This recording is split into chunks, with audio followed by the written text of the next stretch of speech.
Continuando con el modelo de regresión lineal simple, vamos a analizar un caso muy interesante que es el propuesto por Ursicino Carrascal en su libro Análisis econométrico con Ibius. Para comenzar, pues podemos comenzar haciendo unas modificaciones a las salidas de los gráficos. Todos sabemos que esta viene con unos gráficos estándar, pero nos da la opción de modificar los gráficos con el objeto de tener presentaciones un poco más particulares y que no sean iguales al resto de las que vayan a hacer nuestros compañeros dentro de análisis econométricos, dentro de estudios o tareas que nos sean asignadas.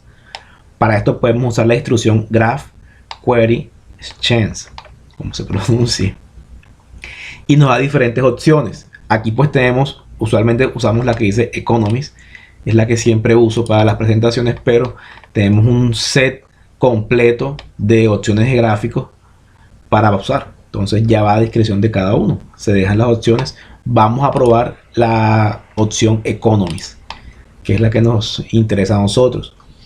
Vamos a hacer una regresión entre dos variables. Base del gasto en vivienda, que es esta que tenemos aquí, gasto de las familias en vivienda. Y la segunda, que es el ingreso familiar, el ingreso total. Recuerden que hay una distinción entre lo que es el ingreso y lo que es el salario.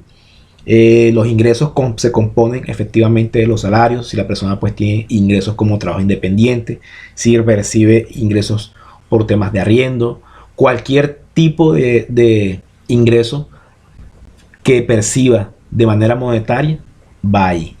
Y pues el salario solamente es lo que se retribuye a la persona por temas de trabajo en un contrato formal. Entonces el ingreso está inmerso, el salario está inmerso en el salario. El ingreso está inmerso en el salario. Se tengan mucho cuidado cuando vayan a formular un modelo de no caer en esa trampa del ingreso y el salario.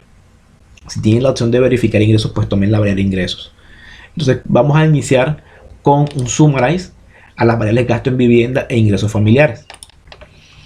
Como nos damos cuenta, el summarize nos indica que tenemos una base de datos o un dataset de 500 observaciones, una buena base de datos.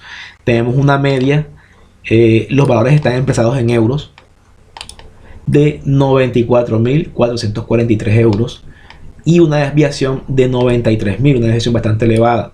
Tenemos un valor máximo de 863.000 euros y un valor mínimo de 0. Esto nos está indicando a nosotros que hay familias que por X o Y razón no destinan parte de sus ingresos a los gastos en vivienda. Gastos en vivienda podemos incluir, tomarlos como por ejemplo remodelación, que se compran muebles, que se manda a pintar la casa, todo eso. Y por otro lado tenemos los ingresos familiares que tienen una media de 2.000 euros, los ingresos familiares totales en la familia, si trabaja solamente el hombre, o si trabaja el hombre y la mujer, o si solo trabaja la mujer, o si trabajan los esposos junto con los hijos.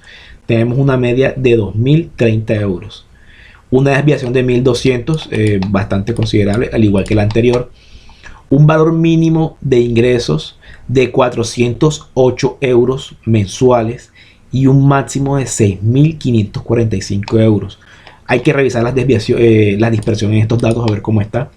Es una buena forma de salir de ciertas dudas. También podemos sacar, como es habitual, un summary detallado de cada una de las variables. Vamos a sacarlo para el gasto en viviendas.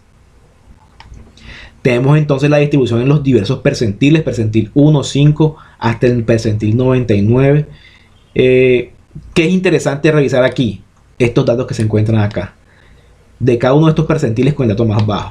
Si nos damos cuenta, existen en estos percentiles familias que están destinando 0 pesos o 0 euros a el gasto en vivienda.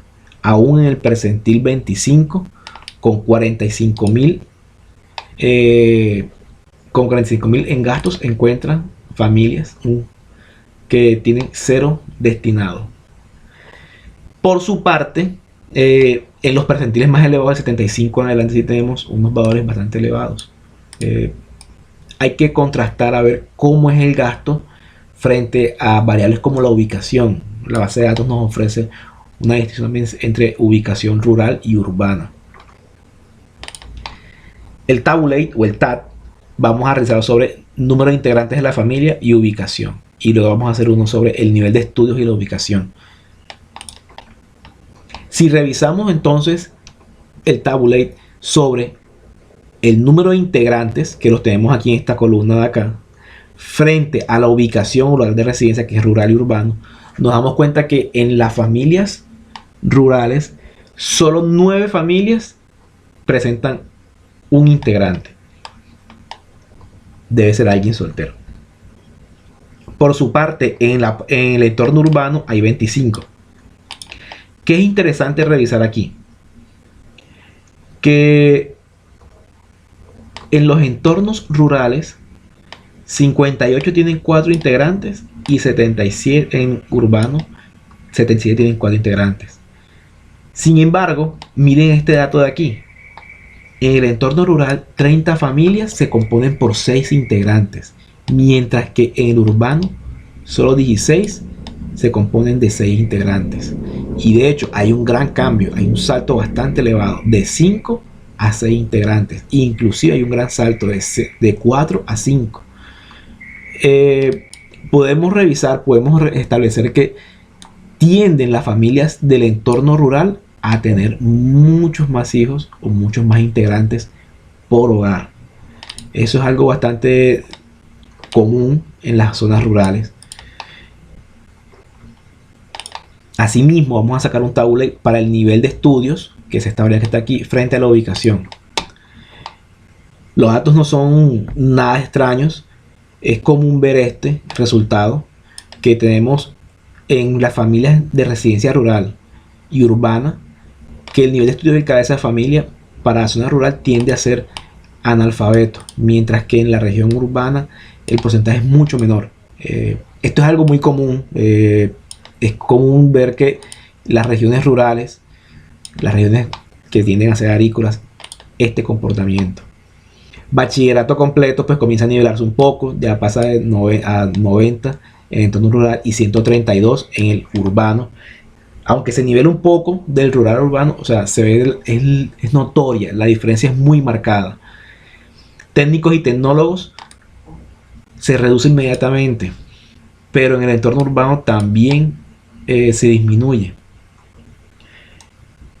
Es natural o es habitual, desafortunadamente, ver que en los entornos rurales las oportunidades de estudio o de profesionalizarse son muy pocas. Son pocas las familias que tienen de pronto la capacidad económica para enviar a sus hijos a la ciudad, porque sinceramente el tema de formación después de la básica, el bachillerato, no son en los municipios, no son en los pueblos, son en ciudades. Entonces son pocas las familias que tienen la posibilidad de mandar a los hijos a estudiar por fuera. Y naturalmente en entornos profesionales también hay una marcada diferencia. Desafortunadamente son pocas las familias que logran llegar a este pico de estudio. Sin embargo, es más natural verlo en los entornos urbanos. Vamos a pasar a los gráficos. Y el primer gráfico que tenemos es el habitual, un gráfico de doble entrada, graph two-way. Vamos a usar un diagrama de puntos, que es el scatter. ¿De qué? Del gasto en vivienda frente al ingreso familiar, junto a una recta de regresión LFIT de las mismas variables. Vamos a revisar a ver qué tal nos resulta este gráfico, a ver qué podemos inferir respecto a él. Es claro, los datos concuerdan efectivamente con lo que hemos visto en los estadísticos hasta el momento. Si nos damos cuenta, los ingresos familiares se incrementan en la medida en que el gasto en vivienda, el gasto en vivienda se incrementa en la medida en que aumentan los ingresos familiares. Claramente las familias que tenemos en este segmento de acá, vamos a sacar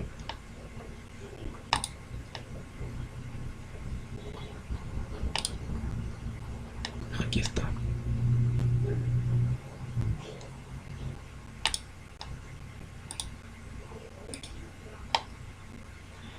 Claramente las familias que se encuentran aquí en este segmento, en estos segmentos que están acá señalados, dados sus pocos ingresos, van a tener cero disponibilidad del ingreso para el gasto en vivienda. Y es lo que hemos visto con el tabulate y con los otros estadísticos.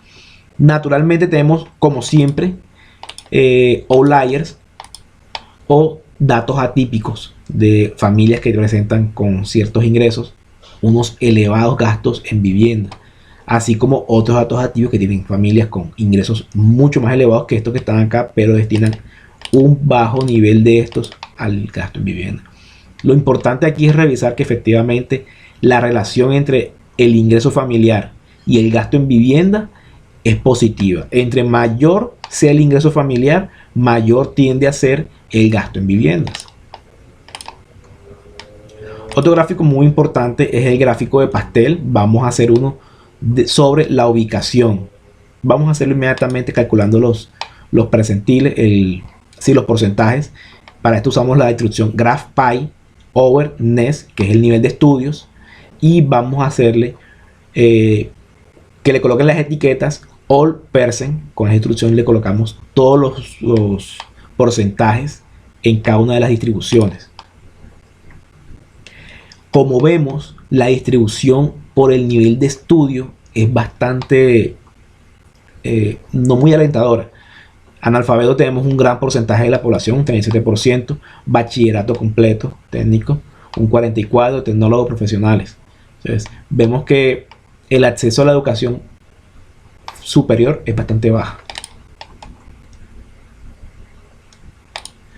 Un gráfico de PAI, pero esta vez lo vamos a hacer con un entorno rural y urbano. Vemos que la población rural pues es menor frente a la urbana.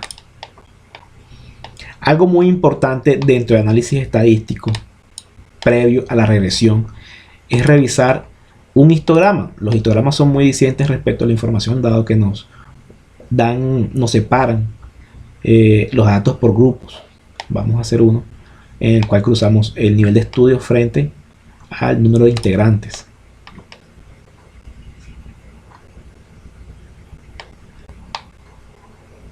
Miren este gráfico, nos está indicando que efectivamente el nivel de estudio frente a familias que presentan la cantidad de integrantes es muy variante. Sin embargo, este gráfico de acá nos permite observar un detalle mejor, porque solamente tiene dos ubicaciones, que es dos criterios de selección, que es el rural y urbano. Si nos damos cuenta, esto nos permite hacer un análisis comparativo de los estadísticos básicos o la distribución de la población. Como vemos, en el entorno rural, el nivel de estudio del cabeza de familia tiende a ser muy dispar al nivel de estudio del otro grupo de referencia, que es el urbano. Esto es importante dado que nos permite establecer criterios de distribución para la muestra. A partir de aquí podríamos inclusive establecer regresiones sobre un grupo poblacional en específico, no para toda la población. Este gráfico también es muy importante. Vamos a calcular, ¿qué vamos a hacer? Vamos a hacer un gráfico de barras, pero vamos a calcular la media del ingreso frente a la desviación estándar del gasto en vivienda. Recuerden que son dos medidas que están relacionadas: medida de tendencia central más medida de desviación. Las medidas de dispersión, perdón, sobre la ubicación y sobre el nivel de estudios. ¿Qué podemos revisar aquí? La media del ingreso familiar nos permite establecer, y nos va a concordar efectivamente con los datos de los estadísticos, frente a la desviación de los gastos en vivienda. ¿Por qué es bueno revisar esto? Porque nos está indicando cómo se relacionan dos variables que vamos a analizar más adelante. Nos permite hacer inferencias respecto a qué, a cómo se distribuyen o en base en qué porcentaje se están distribuyendo.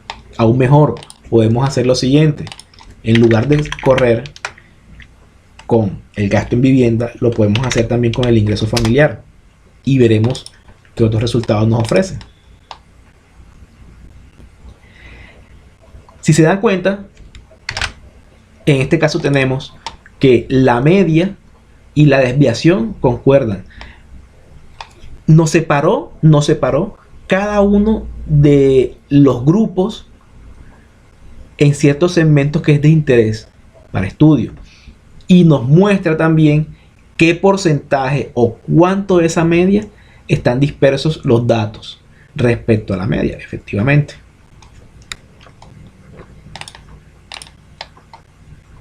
El último gráfico que revisaremos va a ser un gráfico nuevamente un scatter de puntos, pero vamos a hacerlo con un intervalo de confianza en el cual se muestra el intervalo de confianza.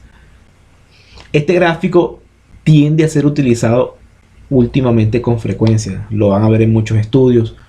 La mayoría de personas lo están utilizando mucho por esto. Esta banda de confianza que ven aquí, esta banda de confianza es el 95%, o sea, un 5% de margen de error. Nos indica qué tanto se ajusta la recta de regresión a un margen de estos puntos que tenemos aquí. Este es el margen de error que tiene la recta y es el margen en el cual esta puede oscilar. Sin embargo, esta, recuerden que es la recta que más se acopla a la nube de puntos. Esta es muy utilizada últimamente. Es una recta muy interesante.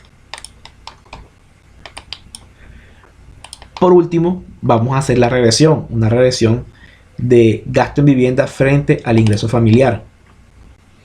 Lo primero que podemos observar, diferente al caso de estudio que vimos con Wooldridge, es que a nivel global las variables son estadísticamente significativas. O sea que a nivel global esos coeficientes son diferentes de 0. Y a nivel individual es significante la variable. Recuerden que si es menor el p-value al 0,05, rechazamos la hipótesis nula de que el coeficiente es igual a 0. Entonces podemos afirmar con certeza que este coeficiente efectivamente tiene este valor de 0.047. ¿Cómo interpretaríamos esto? Recuerden que está en euros las variables. Podemos decir, por un cambio del ingreso familiar de 1 euro, se genera un incremento en el gasto en vivienda de 0,04 euros. Esa es la explicación, esa es la interpretación de cómo se genera o cómo se explica este modelo.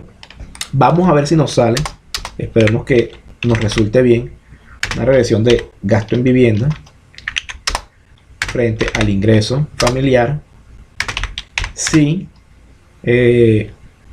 ubicación es igual a 1. Vamos a ver si está parametrizado con el 1. Listo, vamos a hacer un tag de ubicación. Y ojo que 1 es rural. Entonces, si se dan cuenta, los resultados cambian. 0.48, 0.47. Porque en esta regresión que hemos hecho aquí, donde le decimos que nos haga la regresión únicamente teniendo en cuenta los datos para la población rural, cambia un poco, ¿sí?, frente a la anterior. Vamos a solicitar que nos haga una regresión solamente para los datos de la población urbana, a ver si hay una diferencia aún más marcada. Observaciones. Ok, 0. Vamos a ver. Listo. Y efectivamente si hay un cambio mucho más significativo. Sí. Entonces, estas son varias de las cosas que podemos hacer con un modelo de regresión. Podemos condicionar a ciertas categorías. En este caso lo que hicimos fue el modelo de regresión lineal habitual y uno en el cual lo condicionamos. Es válido hacer una regresión también con el nivel de estudios, saber qué tanto cambia teniendo en cuenta el nivel de estudios. Y pueden hacer ciertas validaciones que les pueden servir mucho para una investigación. Ya va de parte de cada base de datos, qué información tenga y de los requerimientos o qué tanto quieren ahondar con su trabajo. Colegas, esto es todo hasta el momento. Espero que les haya servido de mucho esta guía en la sesión que hemos presentado el día de hoy.